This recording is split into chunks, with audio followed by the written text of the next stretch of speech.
আসসালামু আলাইকুম সুপ্রিয় শিক্ষার্থীরা, আমি 2026 সালে পঞ্চম শ্রেণী প্রাথমিক গণিত বইয়ের অধ্যায় 4 পৃষ্ঠা হচ্ছে 55 এর 1 নং অঙ্কের সমাধান করব। এখানে বলা আছে সমহর বিশিষ্ট ভগ্নাংশের রূপান্তর এবং তুলনা। সমহর বিশিষ্ট ভগ্নাংশ প্রকাশ করার পরে এগুলো যদি তুলনা করতে যাই, এগুলো নির্দিষ্ট কিছু নিয়ম আছে। চলো আগে আমরা দুইটা নিয়ম জেনে নিই। একটা নিয়ম হচ্ছে ভগ্নাংশের লবগুলো যদি একই থাকে, ভগ্নাংশের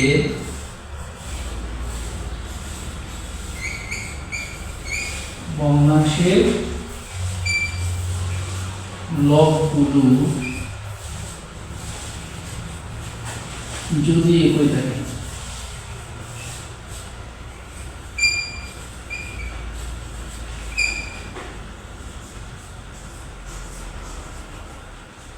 তবে যে ভগ্নাংশের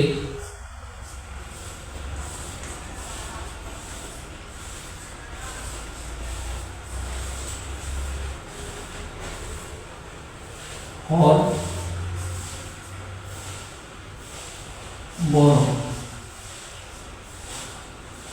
তাহলে ভগ্নাংশের লবগুলো যদি একই থাকে তাহলে যে ভগ্নাংশের হর বড় সে ভগ্নাংশটি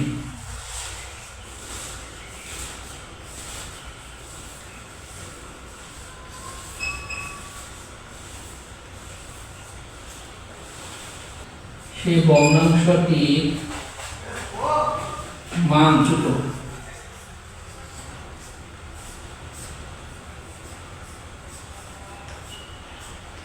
অর্থাৎ আমরা কি পেলাম যে ভগ্নাংশের লবগুলো যদি একই থাকে তবে যে ভগ্নাংশের হর বড় থাকবে সেই ভগ্নাংশটির মান থাকবে ছোট।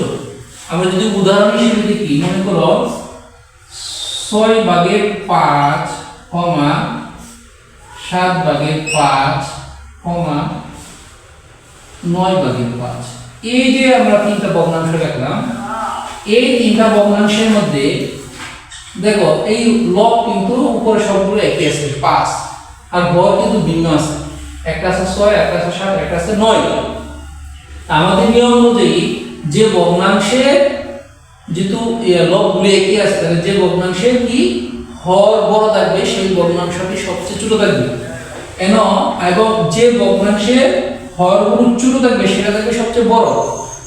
6, 7 এবং 9 এর মধ্যে সবচেয়ে ছোট হলো 6, তাহলে সবচেয়ে বড় এই তিনটা ভগ্নাংশের মধ্যে সবচেয়ে বড় হলো এই 6/5।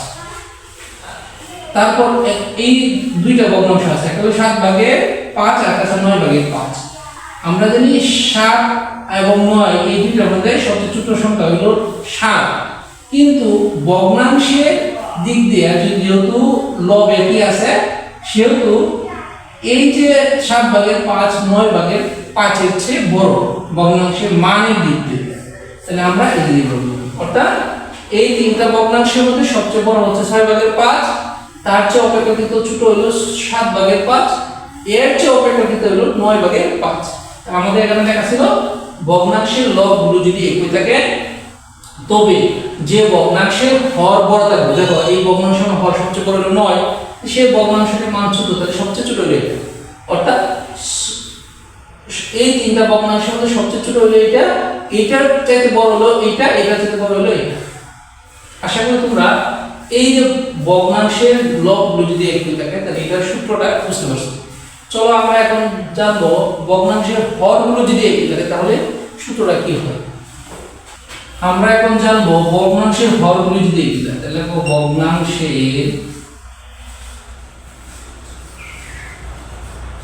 ভগ্নাংশের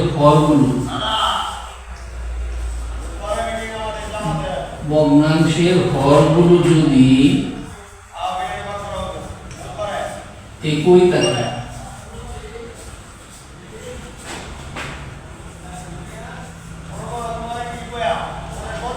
ভগ্নাংশের হরগুলো যদি একই থাকে তাহলে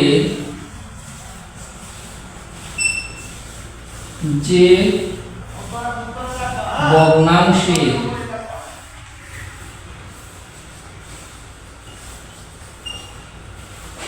ভগ্নাংশের লব বড় সে ভগ্নাংশটির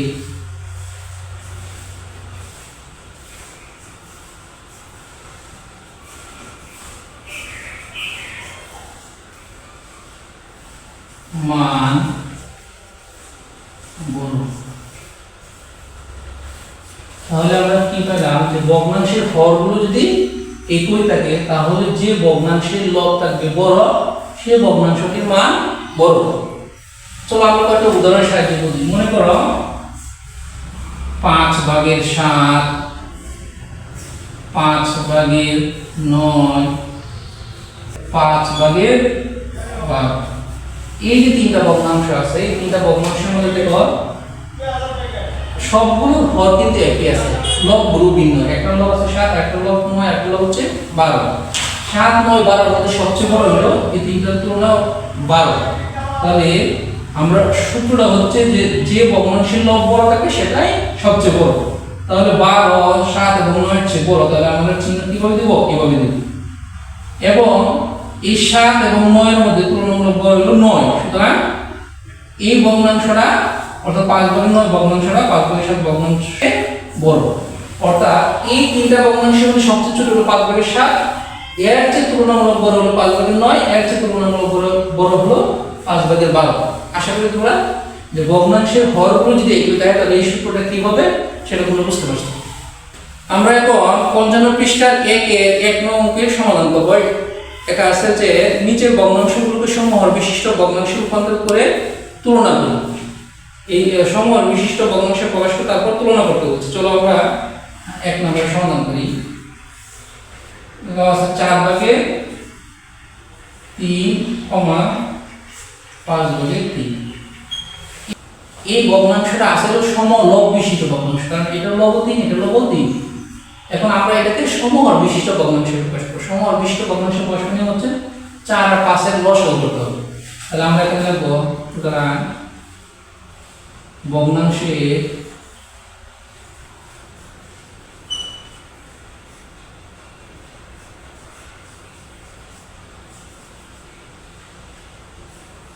হরগুলো, ভগ্নাংশের হরগুলোর লসাগু, অর্থাৎ এই 4 এবং 5 এর লসাগু নির্ণয় করব। আমাদের রাফ খাতায় অর্থাৎ আমাদের যদি পর্যাপ্ত জায়গা আছে আমরা এইভাবে পাশে আমরা 4 এবং 5 এর লসাগু করতে পারি, সমস্যা নাই। আমরা যদি দেখো এখানে 4 এবং 5 এর কোনো একটা নির্দিষ্ট সংখ্যা দ্বারা নিঃশেষে বিভাজ্য হইতেছে না, যেহেতু হইতেছে না তাহলে আমরা 1 দ্বারা নিঃশেষে বিভাজ্য করব। লসাগু নিয়ম হচ্ছে বাম পাশ এবং নিচের গুলোর গুণফল। বাম পাশে 1 আছে, 1 দিয়ে তো আমার 4 এর গুণ করে 4 এর আমরা 1 দরকার নাই, তাহলে 4 গুণ 5, তাহলে 4 5 কত 20। এই আমরা লসাগু পাইলাম হলো 4 আর 5 20, তাহলে ভগ্নাংশের হরগুলো লসাগু করতে পারলে 20। এখন আমরা এই দুইটা ভগ্নাংশের সমহর বিশিষ্ট ভগ্নাংশ করব। এখন যে কাজটা করব আমরা এই যে 20 পাইলাম লসাগু, এটাকে ভাগ করব হলো প্রথম ভগ্নাংশে হর দ্বারা। তো ভাগ করে কত পেলাম? 4 5 5 পাইলাম, তারপর একটা কমা চিহ্ন দিব। তাহলে এটা ভগ্নাংশের প্রথম ভগ্নাংশটা কত? 4/3। এই যে 4/3 ভগ্নাংশ, এই 4/3 ভগ্নাংশটা আমরা এই যে এখানে ভাগফল পাইলাম, অর্থাৎ 20 কে 4 দ্বারা ভাগ করে যে ভাগফল 5 পেলাম, এই 5 দিয়া আমরা এই ভগ্নাংশ হর এবং লবকে গুণ করব উভয়টাকে 5 দ্বারা। তো 3 গুণ 5, 4 গুণ 5, তাহলে কত হলো? 4 5 20 আর 3 5 15।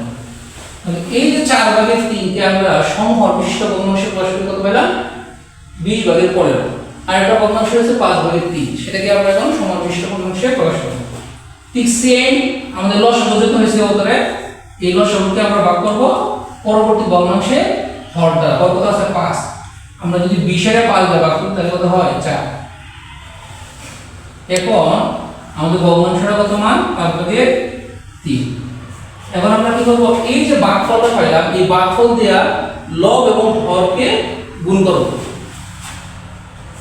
তাহলে 3 এর সাথে আমরা 4 গুণ এবং 5 এর সাথে 4 গুণ করব। তাহলে কত পাইলাম? এনে হলো 4 5 20 আর হলো 3 4 12। তাহলে সমর বিশিষ্ট প্রকাশ করে আমরা কি পেলাম? একটা ভগ্নাংশ পেলাম 20 ভাগে 15, একটা পেলাম 20 ভাগে 12। তাহলে আমরা সমূহ লিখব, সুতরাং সমূহর বিশিষ্ট ভগ্নাংশ, সমূহর বিশিষ্ট ভগ্নাংশ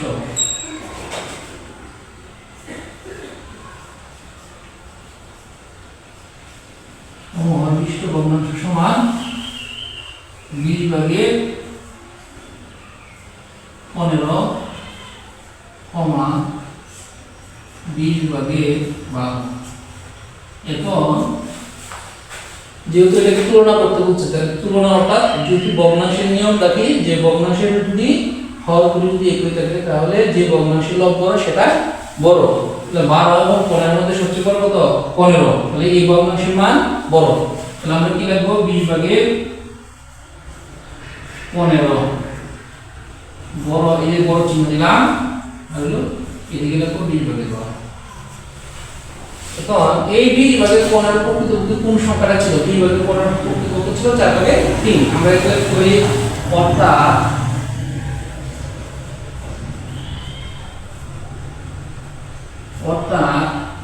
অর্থাৎ এই 20 ভাগে 15 প্রকৃতপক্ষে ছিল 4 ভাগে 3 বড়, আর এই 20 ভাগে 12 প্রকৃতপক্ষে ছিল 5 ভাগে 3। আশা করি ভগ্নাংশকে সমূহর বিশিষ্ট ভগ্নাংশে প্রকাশ করা এবং তুলনা করা এই জিনিসটা তোমরা বুঝতে পারছো। আমরা এখন 2 নং অঙ্কটা সমাধান করব। 2 নং বলা আছে 7 ভাগে 5, 4 ভাগে 3। এই যে দুটো ভগ্নাংশ দেওয়া আছে, এই দুটো ভগ্নাংশকে আমরা সমূহর বিশিষ্ট ভগ্নাংশে প্রকাশ করব এবং তুলনা করব। তাহলে আমরা লিখব ভগ্নাংশে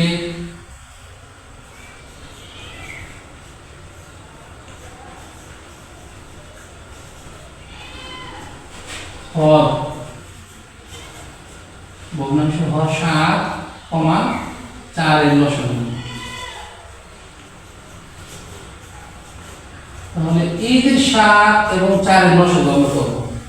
যেহেতু আমাদের ডান পাশে পর্যাপ্ত জায়গা আছে, আমরা দিকে লসাগু করি। 7 এবং 4 এর লসাগু কত হয়?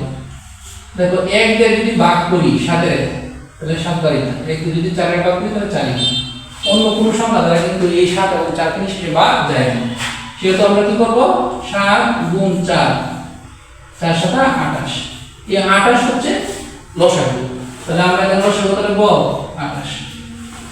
এখন কি করব? আমরা এই 28 সংখ্যাটাকে প্রথম ভগ্নাংশের হর দ্বারা ভাগ করব। প্রথম ভগ্নাংশের হর হচ্ছে 7। 28 কে 7 দ্বারা ভাগ করলে হয় 4, 4 7 28। তারপর একটা কমা চিহ্ন দিব, দেওয়ার পরে প্রথম ভগ্নাংশ যা আছে তাই লিখব, 7 ভাগে 5। তারপর সমান চিহ্ন দিব, সমান চিহ্ন দেওয়ার পরে এই যে ভাগফল পেলাম 4, এই 4 দ্বারা এই ভগ্নাংশের লব এবং হরকে কি করব? গুণ করব। তো 7 ভাগে 5 উভয় পাশে 4 দ্বারা গুণ করলে কত হয়? 4 7 নিচে হচ্ছে 28 হর, আর লব হচ্ছে 4 5 20। তাহলে আমরা পেলাম প্রথম ভগ্নাংশটা পেলাম 28 ভাগে 20। দ্বিতীয় ভগ্নাংশ দিকে ঠিক সেম লসাগু যত আছে ততরে আমরা দ্বিতীয় ভগ্নাংশের হর দ্বারা ভাগ করব। যদি ভাগ করি 4 দ্বারা তাহলে ভাগফল হয় 7। এখন এই 7 দিয়ে দ্বিতীয় ভগ্নাংশের লব এবং হরকে গুণ করব। দ্বিতীয় ভগ্নাংশ আছে 4 ভাগে 3, আমরা যদি উভয়টাকে গুণ করি তাহলে উপরেও 7 গুণ, নিচেও 7 গুণ, তাহলে 3 7 21 আর 4 7 28। এই দেখো প্রথম ভগ্নাংশের নিচে 28, দ্বিতীয় ভগ্নাংশের নিচে 28। তাহলে আমাদের সমবিষ্ট ভগ্নাংশ হয়ে গেল। আমরা এখন লিখব সুতরাং সমহর বিশিষ্ট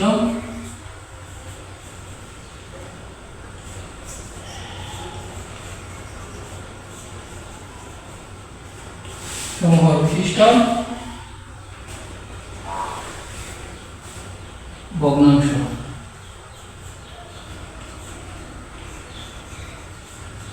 সমান। তাহলে সমহর বিশিষ্ট ভগ্নাংশ কি কি? প্রথমটা হচ্ছে 28 ভাগে 20, আর দ্বিতীয়টা হলো 28 ভাগে 21। আমরা এই দুটো ভগ্নাংশ পেলাম। এখন কথা হচ্ছে এই দুটো ভগ্নাংশের মধ্যে কোনটা বড় কোনটা ছোট? আমরা নিয়ম জানি ভগ্নাংশের হরগুলো যদি একই থাকে তাহলে যে ভগ্নাংশের লব বড় সেই ভগ্নাংশটির মান বড়। এখানে দেখো এই ভগ্নাংশের লব আছে 20, এই ভগ্নাংশের লব আছে 21, তাহলে আমরা যদি 20 এর চেয়ে 21 অপেক্ষাকৃত বড়, সুতরাং বড় কোনটা? 28 ভাগে 21। তাহলে আমরা লিখব সমান চিহ্ন দিয়া 28 ভাগে 20 হলো ছোট, ছোট যত তাহলে চিহ্নটা এইভাবে থাকবে, বড় সংখ্যাটা পাশে থাকবে। আমরা লিখব 28 ভাগে 21, অর্থাৎ 28 ভাগে 20 এর চেয়ে 28 ভাগে 21 বড়। এখন এই 28 ভাগে 20 প্রকৃতপক্ষে কত ছিল? ভগ্নাংশ 7 ভাগে 5। তাহলে আমরা এখন লিখব অর্থাৎ